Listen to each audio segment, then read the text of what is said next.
Hello and good morning, good afternoon. Welcome to the Sociology Staffroom. We've got a great guest today, Alexia George, come to talk to us about homework. One of those things that, we sometimes use in our lessons, we don't know how to use it. We're just going to have a conversation about it really today. So first of all, Alexia, please tell us a little bit about yourself. Hello, I'm Alexia George. I've been teaching for nearly 18 years. I was at one school for 17 years, and this year I've just moved to a different school. I've been subject leader for sociology for many years. Um, yeah, so that's it, Oh, really. excellent. Oh, well, more in common than we probably realise there, actually. Very similar journey to mine. And maybe that might be a good conversation for another time, potentially. I might get you on to Yeah. talk about some career changes after 17, 18 years and how that feels and what that's like. But today we're talking about homework. And I suppose I'm going to launch in with it. Obviously, some schools, some sixth forms actually have homework policies and how to sort of instruct the frequency of homework and what style of homework needs to be used, and then sort of a cross section of that. And I've spoken to other teachers of how they use homework. So, what's your sort of interpretation? How do you personally use homework?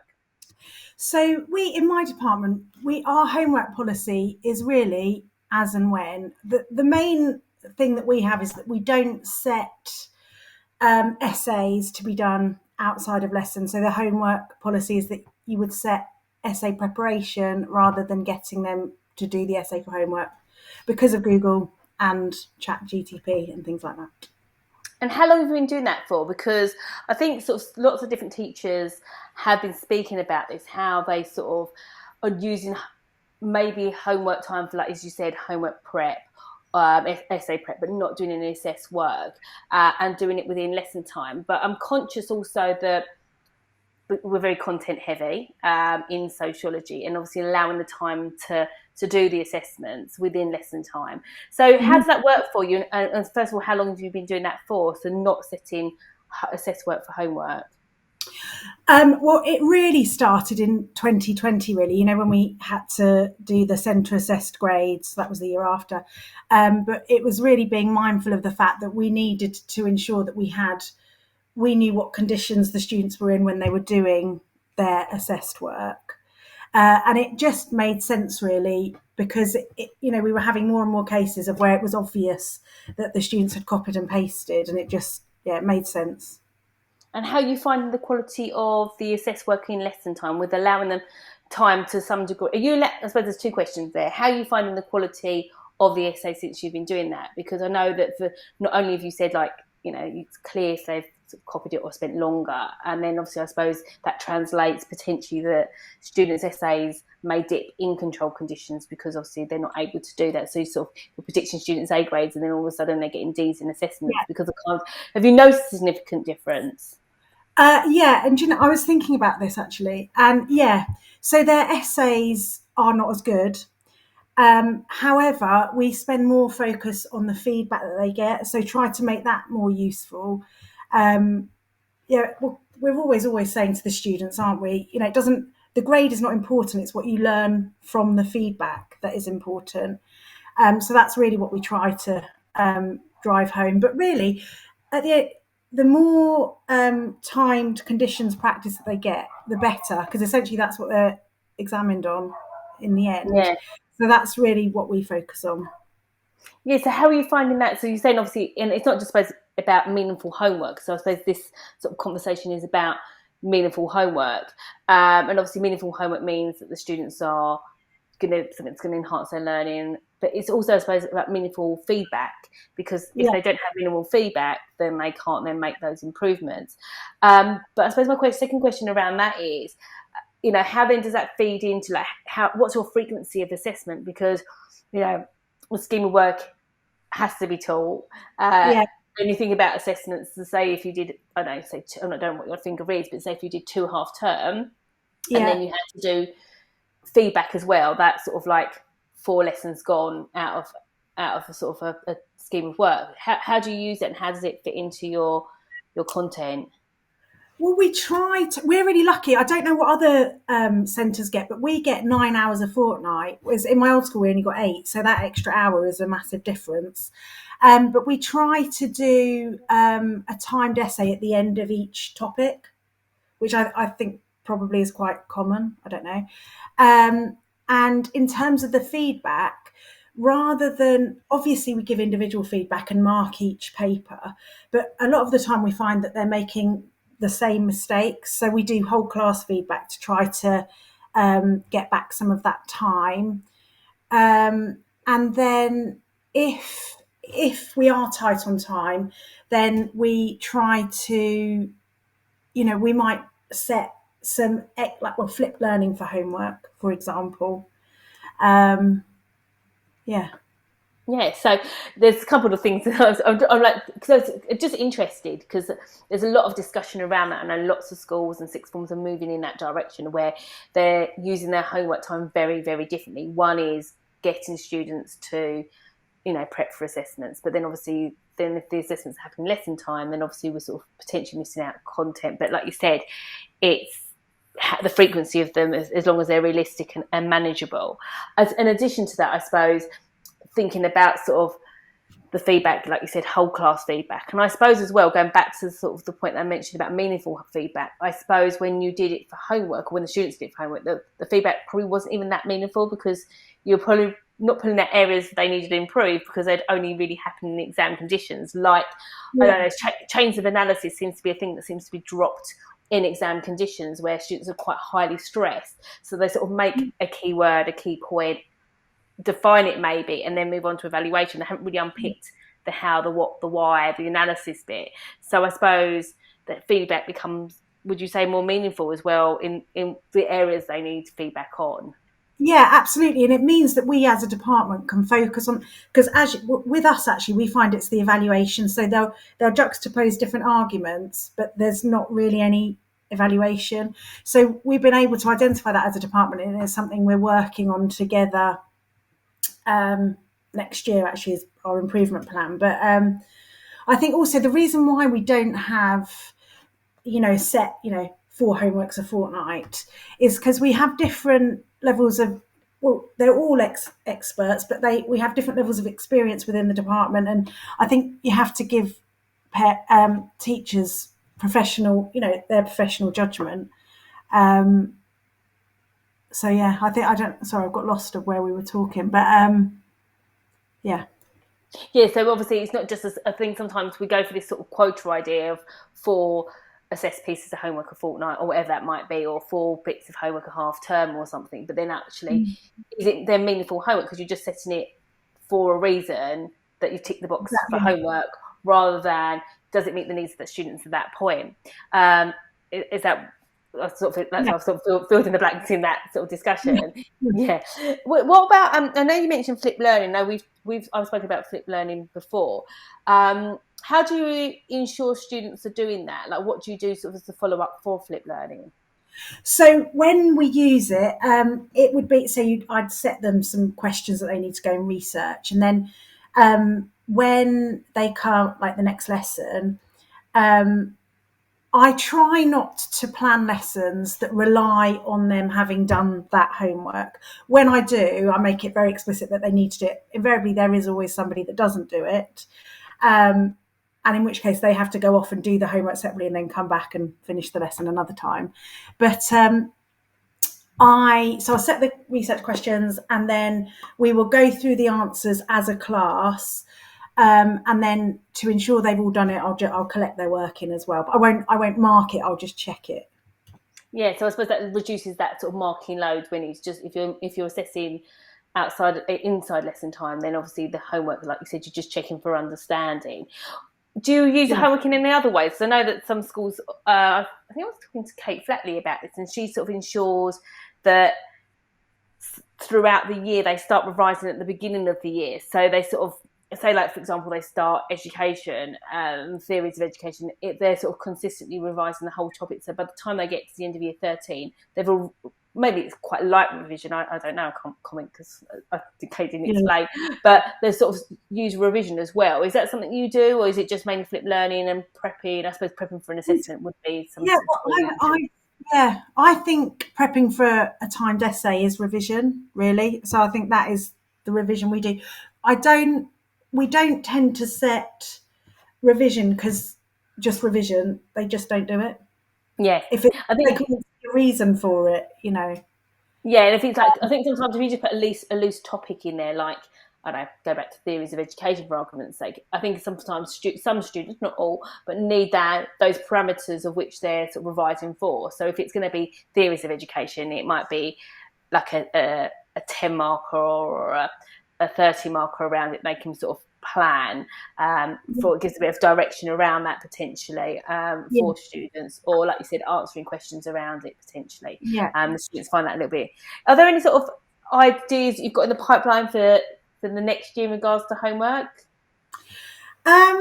Just to we're going to keep doing what we're doing really, but have so like you say, we have when they're preparing for an essay, they know what the topic's going to be.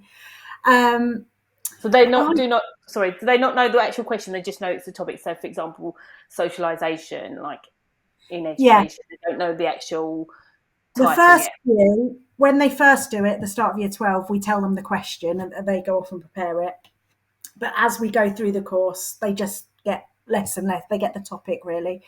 But I think we've been too generous with it actually, and I think we need to look at ways of structuring it so it is open, but they still know what they're going to be focusing on. Because what we found, and I don't know if you find this, so they'll do the timed essays, a single mark question, and they'll get really proficient at doing one question, and then you give them a whole past paper to do or a whole section, and they're not very good because they haven't practiced doing all of them in timed conditions and having that level, like that wide like knowledge base. It's just very specific.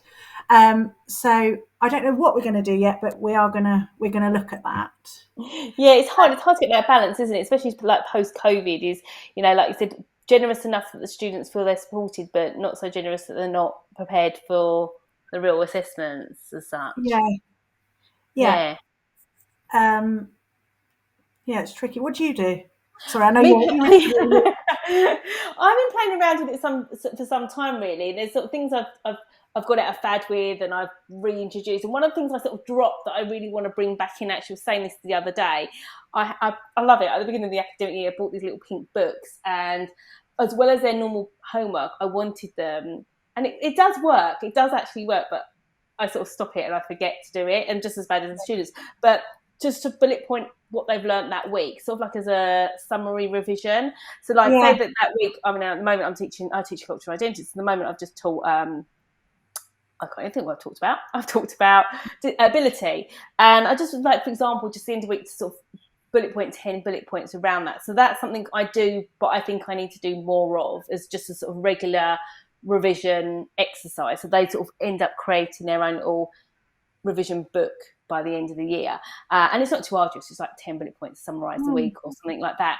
But I do that, but I wouldn't say it's consistent. And then, regards to sort of same as you, I don't set assess work for homework. So I set 2 pieces of assess work per half term, and I try and make it up to 45 minutes, because it's sort of like then they can have a couple of a 10 marker and a 20 marker or something like that, or two, four and a 6 and a 20 or something like that. So I mix it up a little bit, and they just know that it's the topics they've been taught so far. So it can be, and if I'm like at this point of the year, I've taught education, cultural identity, and methods, I will say I will give them a clue, in the sense it will be something from education, something from, so they know sort of the combination, if that makes sense.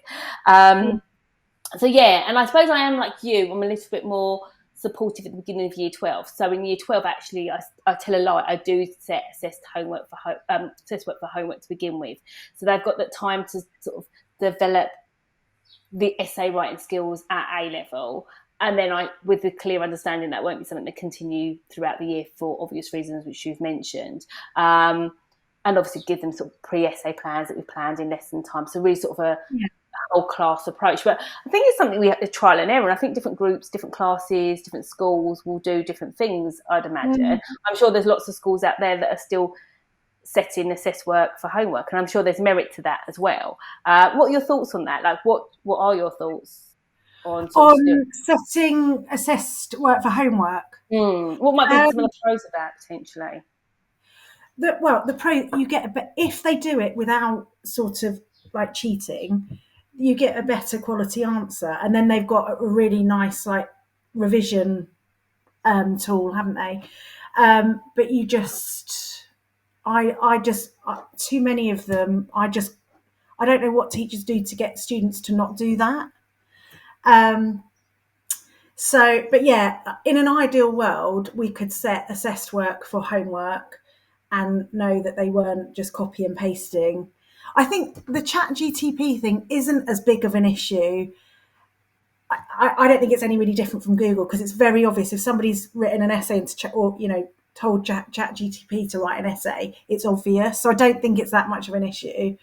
And I think actually for me, I'm a bit like, if you can't beat them, join them. And I think maybe we should look at ways to use chat GTP to help them with their learning as another research tool. But going back to what you were saying about that bullet point notebook, I think that's a really good idea, because on reports I'm always writing consolidate your learning by turning each lesson into 5 bullet points. So that's really good. Yeah, thank you. It's a great idea. I don't always do it throughout the year. I always start well. It's a bit like once I had a vocab book for students. When you bring in new vocabulary, and again, that was books for that, and then I didn't. But I feel like it's something like talking to you now. This is what's really good is remind myself that that's something that I need to maintain. I think it's like everything you're teaching. You sort of try out new things, you use them for a while, and you mix it up. And speaking to someone like you get great ideas. I think what's interesting, and the reason I wanted to speak to you, is it's interesting that so many teachers are making that shift, moving away from doing assessed homework at home, and moving it to more within the classroom space. And I think if I was giving advice to teachers around that, I think people got to realise that their results and their assessments will take a dip. Like if they've historically done them at home, and then the students are all getting like A's and B's, there's going to be a natural dip. And as long as that's communicated to the students why, because obviously that can have an impact on their motivation of like, oh, but I thought it was an A-grade student. You're like, well, yes, at home without exam conditions.